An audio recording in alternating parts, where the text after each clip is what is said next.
What's up, YouTube? I gotta show y'all my new IP camera, man. This is the wait a minute, let me get it right. Home security camera. Look, I was really shocked when I got this thing. It was really easy to set up. All you got to do is download the Home Security app, I believe it's called. It's called Home. There it is. So you download the Home, set up your account, and then this QR scanner comes up here. You take the camera, it recognizes the QR scanner, it sets itself up, bam. It's super simple, even if you're a noob. So let me just get this out of the way because it's bothering me right now. Let's get into this camera, man. Okay, so what do I like about it? First of all, I like the build quality and design. It just sits on this little platform right here. Then you got your swivel back and forward or up and down, whatever you want to call it. It does not like wall mount or anything like that. You can just sit on your desk and aim it wherever you need to aim it, and it does not swivel. But it's a super slim design and it doesn't seem to get in the way of anything. You got your, I think this is a light sensor up here. Then you got an LED right here, which you can actually turn off if you want to. That way people won't know what's on or recording. So you can be a super spy if you want to. Then of course you got your lens right there. You got a reset button and of course your power input right there. That is a micro USB power right there. And you got a mic and a speaker because this thing has two-way chat. So you can chat from your phone or tablet, whatever you're watching the camera on, and the person can be talking on the other line. Like a nanny cam or something like that. Or if you call somebody in your room and be like, "What you doing in there?" And they'd be like, "Oh, my bad, I gotta go." And then you got an SD card right here. You definitely need an SD card in here for this thing to actually work properly. I have a 64 gig in here. It requires a class 10, but it does have some cloud storage. So don't worry about, high storage capacities or nothing like that. And then when you do manual recording, it will go to the SD card as well as your phone. So you can have that footage anywhere you want to. Also, what I found out is that the footage that it captures, whether you manually record or if it does motion detection, yeah, it does do motion detection. So you can set it up to record to a network hard drive. As long as it's connected to the same Wi-Fi, you can have it uploading to a server or a PC if you want, or some type of hard drive, as long as it's on the same Wi-Fi. So that's where we get our cloud storage from. Now let's go into some things about this app and some video quality. So you open it up. See, I've already got some alerts here. I got some alerts said it was detecting motion. That's because I'm all up in front of it right now.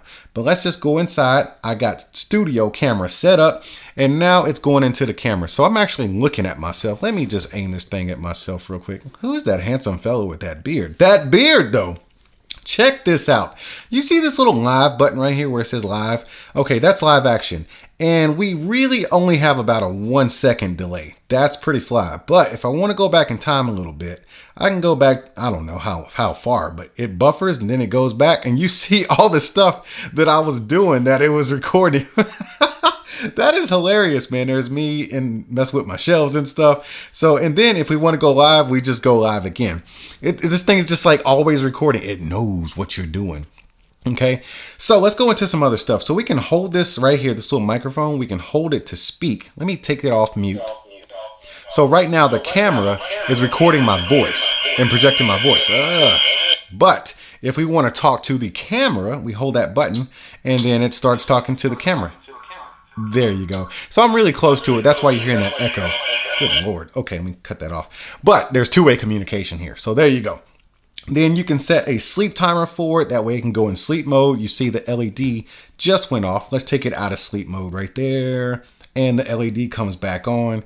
Then you can manually record video. I'll record some video for you guys and upload the footage so you can see it. What else do we... So right there, you just heard an alert. What I'm getting is motion detection. So let's go in here real quick, go into detection settings, okay? So I have, so I can partition the sensitivity settings to make it high, low, or medium motion sensitivity, depending on what I want for whatever region or area. I have motion detection on, I have an alarm, blah, blah, blah, timing detection, all kinds of settings in here. But what I want to do in here right now is show you the automation. You can have this thing automate itself.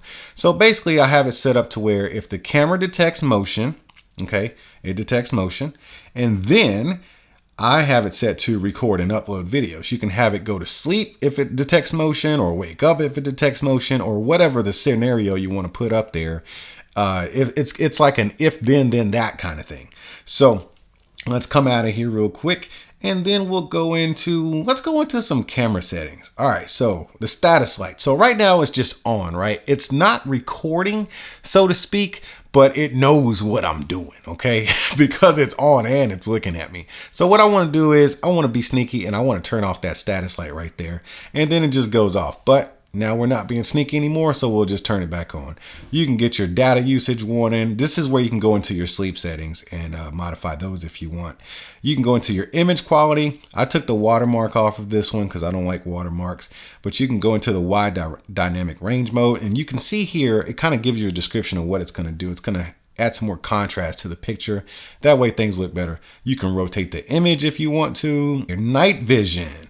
So this thing does have night vision. So you have it on normal, which is normal. It'll just be dark. But then you have infrared imaging, and that actually works very well. Let's see here. Then you can restart the device from here, which we're not going to do.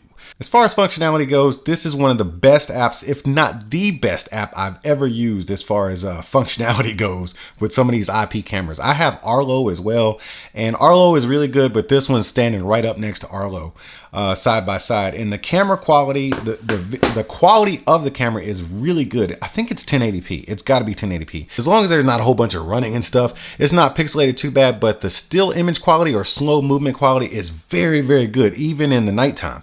So the build quality of this camera is great. I love the slim design, and overall I think it's a great purchase. So if you're in the market for one of these bad boys, I don't think you should hold back on getting one of these. This is a good buy right here. This can easily go up on a shelf or a desk or something, just so you can keep an eye on things, just so you can be nosy. Anyways, I ain't no expert in this kind of stuff. I'm just doing reviews, and this camera, look at it, it's still recording me, man. This camera is all right in my book. I give it a thumbs up. Look, before y'all get out of here, you go ahead and make sure you tap on that like button, smash that subscribe button, and I'll see y'all at the next one.